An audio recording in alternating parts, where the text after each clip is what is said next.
Hi there, I'm David Savinar, and I'm running for City Council number 2 position. And this is Pat, and this is Bob, and they're going to talk to you today. Come to the station, though, or not to the station, but come to the school. We're here 3 weekends for 2 hours, Saturday and Sunday. That's great. My name is Bob Morey. I'm running for mayor. Pat is running for council position 4. Main reason I'm running is we just need change in Gearhart.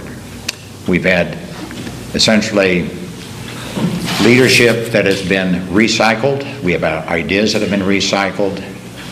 It's time to get some new people in, and let's find a path forward. We need to get things done, and we need to get them done now, not deferring action on stuff. And I want to find fiscally conservative solutions to our problems. We are a city that's dependent on residential property taxes. We do not have the ability to increase our tax base easily. And so we should be looking at fiscally conservative approaches to everything. We have 2 major issues we have to handle on infrastructure, and that is resolve the building of our public safety building and get it to the right size for this community.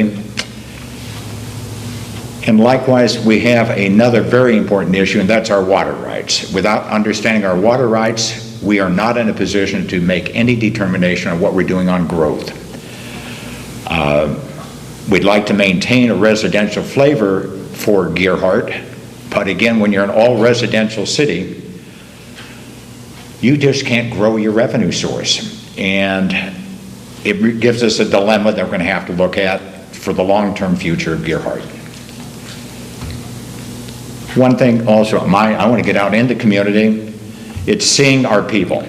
We live in a lovely environment, but if you are not getting out in the street, you really don't understand the city. So one thing I know I'll be doing is getting out, walking every street of this city every month, so you can see what's happening, so you get a texture, feel of the city. It allows you to listen to people when they talk to you because you understand their environment. The other one is we'll have a twice a month get together with the mayor so I can listen to what you're thinking, not tell you what I'm thinking. I want to hear what you're thinking. So if you'd like change, look forward to working with you. Love living in this community, and we have a very special spot. Thank you. Okay, Patricia Roberts, and I'm running for district or position number 4. I chose specifically to run for that position because it already had someone who'd been appointed in it. My pet peeve is appointments. There was a point at which there were 3 people on the council, this is in the last 4 years, that were appointed. 3 is the majority. That meant an awful lot of people weren't being represented, because each time you appoint someone, you've not allowed for an election. Election means people get to choose who they want to represent them. How do you know that your point of view that you have in this little special group represents the most people? And that's my number 1 peeve and my number 1 reason for running. I know a lot of you don't know me, you don't remember me. I finished my 8 years as a county commissioner 12 years ago, in 2012. So for 12 years I've been playing hooky, I've been taking care of family obligations and doing other things. I still belong, I've been on the board of the Clatsop County Historical Society, very exciting. We're building a film museum. We've got about 80% of the proceeds raised. I'm excited about that. We maintain 5 historic buildings, including the Flavel House, you know, that little place in Astoria, its Carriage House, the Heritage Museum, which was the old City Hall, firefighters, and the Oregon Film Museum. The Oregon Film Museum is that little thing that was the jail that's on the property of the courthouse. So the Film Museum stays, and the building diagonally across, called the Gold Glass Building, that's the new Film Museum. So if you've not been to the Film Museum, you should go. It's fun. I have to say that I looked at those experiences And I said, okay, I've done this before. As a county commissioner, we were given a Second Circuit Court judge. They presented us, and by the way, they need a courtroom, facilities, and a budget. We'll provide this much of it, and it's up to you, county, to figure out how to do the rest.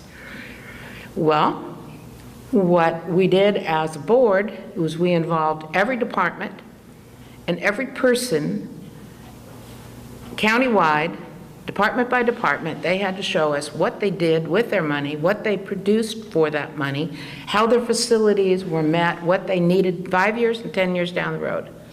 We took all that information. It took lots of work, lots of meetings.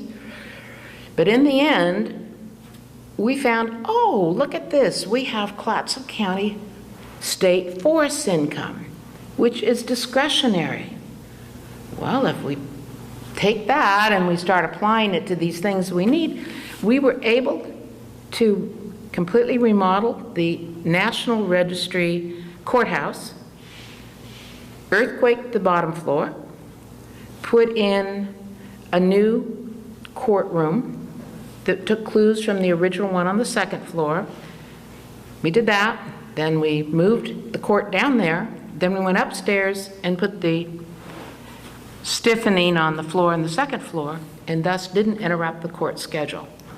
Now, we were able to do this without going out for a bond because we used income we had. Now, Gearhart says they don't have any. Well, everybody swore the county didn't have any, and we found some. I just bet you we could come up with some kind of a solution that would at least help us. But regardless of that, we need to have a government that's responsive. And if you go and look on the website, go and look on Seaside's website, or look on other cities' websites, and they have much more information. That isn't that it's so difficult, it's actually easy to read. And we do not communicate well with our citizens on any level, at the meetings, on the website. And in fact, the recording system, if you try to Zoom, you can't hear it. It's so bad. People that watched the candidates forum that was last Tuesday in Seaside said, oh, Seaside has a great recording system. They have a YouTube. You could hear it. It was crystal clear, and you could see it. Number one, Seaside, Gearhart's got to have a better system, a recording, so it can communicate with people even if they can't come to the meetings. That's number one. Number two, we've got to go through every single department and get a hierarchy and get reports that mean something so they can be accountable. If you don't have a report, they're not accountable. So enough of the physical conservative that I am. The other things that just jump out at me is our current mayor, 2 years ago, did not have any interest in this property, the school, none, zero. Knowing that they had a new public safety building to build, they were all part of it, but they didn't see the potential, the intrinsic value of this property, just even if it was the bare land. They had every opportunity to purchase it. I'm glad Bob got it because he's actually really improved it. And it bothers me that we have had people, as Bob said, we have had people that are recycled over and over and over, and they come from the same genre. They have no outside experience. I welcome David's experience. I want him to come and yell at me and tell me he wants to save every tree, and I do. You know, and that's great. We want diversity. We want controversy amongst us, not that we're going to change. We're not going to change the character of the city, other than we'd like to see the downtown be enlivened a little bit so that you could actually go and have a meal there that wouldn't cost you $75 to $100. And a store that realized that you need coffee Monday and Tuesday when the other shop is closed. If they just put a coffee pot on, people might come in and actually buy something else from them. I mean, it's just a mentality I don't understand. And I don't understand why I, as a resident here, since 1990, can't have and enjoy our downtown. We're deprived. I'm deprived, yes. It's just, I would much rather us think outside the box, act outside the box, and get something done. Just think, if the city had purchased this property, even if they hadn't done anything to the school, they would at least have a place to put public works. They could stage their fire station on the property that's adjacent to them on the other side of the, right by David's place. What's that? What utility is that? Is that PGE? Yeah. They could stage it there. Pacific Power, and completely demolish the fire station and public works and have the full lot to put in their fire station. They would have enough room. Or, because public works could certainly fit down here. There's also room for a fire station right out front, as Mr. Murray has graciously offered to the city.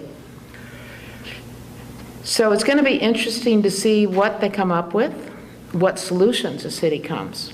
And they've been doing a good job of tracking down potential expenses. The question is going to be, what do they ask? How do they use that information, and what questions do they ask? Are we building to the right resiliency? Is that what we want, resiliency? Does that mean an earthquake to the 7th Richter scale or to the 3rd Richter scale? What intensity of resistance and building to survive? I mean, I have this image of our public safety building sitting up there on these stilts that are down in the foundation, right? And it's floating. Because everything else around it's wiped out. We just had that tsunami earthquake. There's nobody left. There are no buildings left. There's no streets, nothing. Have you ever seen what that level of an earthquake and tsunami does to a community? There's nothing left. What are we building this resiliency for? A building that sits all by itself? And you can't drive the stuff out of it, but there it sits. And I just ask, what questions will they ask of the consultants, and what solutions will they come up with? What about you? Well, I think you see why I'm happy to be running with Pat. And same thing with David. We are different people. I respect both of their opinions. Pat has so much more experience governmentally than I do, and will die not having her experience. But it's a great resource to have to be able to share. Makes me comfortable if I'm running, something happens to me, there'll be somebody who can step in who has something to offer with a lot of depth and feeling for this community. And it's about time we have that change. David, I get a kick out of. I love his vitality. We think differently, but I respect him. And that's the benefit we've found as a group. And we'll work the same thing with the other people on the council.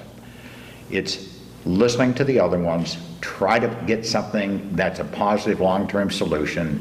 And again, Pat, thank you for everything you've said, because there's nothing I'm disagreeing with. How we implement it and how we communicate, let's make sure we're out walking down our street and saying hi to our neighbor. We want to be welcoming. If we're welcoming, I think we have something for the future. I love walking. I love the trails. I'm going to go out walking pathways. I want to figure out how we have trails forever in this community and how we protect them. Miller Park, you get back to Miller Park, the lunacy we went through of Miller Park even being on this idea of we're going to build there, and our neighbors in 7-8 days got 500 plus signatures saying, what are you doing? And we shouldn't have that. We should have more communication going on through our entire process of what assets we keep. I'd like to see Miller Park protected forever. So can we do that as a municipality? Don't know the answer. But I don't want to hear us having that discussion again in 10 years. Oh, let's put something else up there. But I look forward to working with you, Pat and David, and for the community. Know that we care, we live here, we made a conscious choice. I wasn't born here. We made a choice, this is where we're going to be because our children are nearby, and that's a big driver for us and for many other people to stay in this region. And David, what, 4 generations in the area for David, that his family's been here? You've been here, Well, I'm a native Oregonian, but family is originally from Chicago, my father's side, but that was 1906. and I first came here when I was 17 years old with a buddy after I got out of high school and saw Oregon, and then ended up in 1989, my wife and I ended up moving to Portland, and then we got something over here on the coast. We've got a special spot, let's take care of it, and we look forward to working for you. David, any comment? I agree. Let's get it going.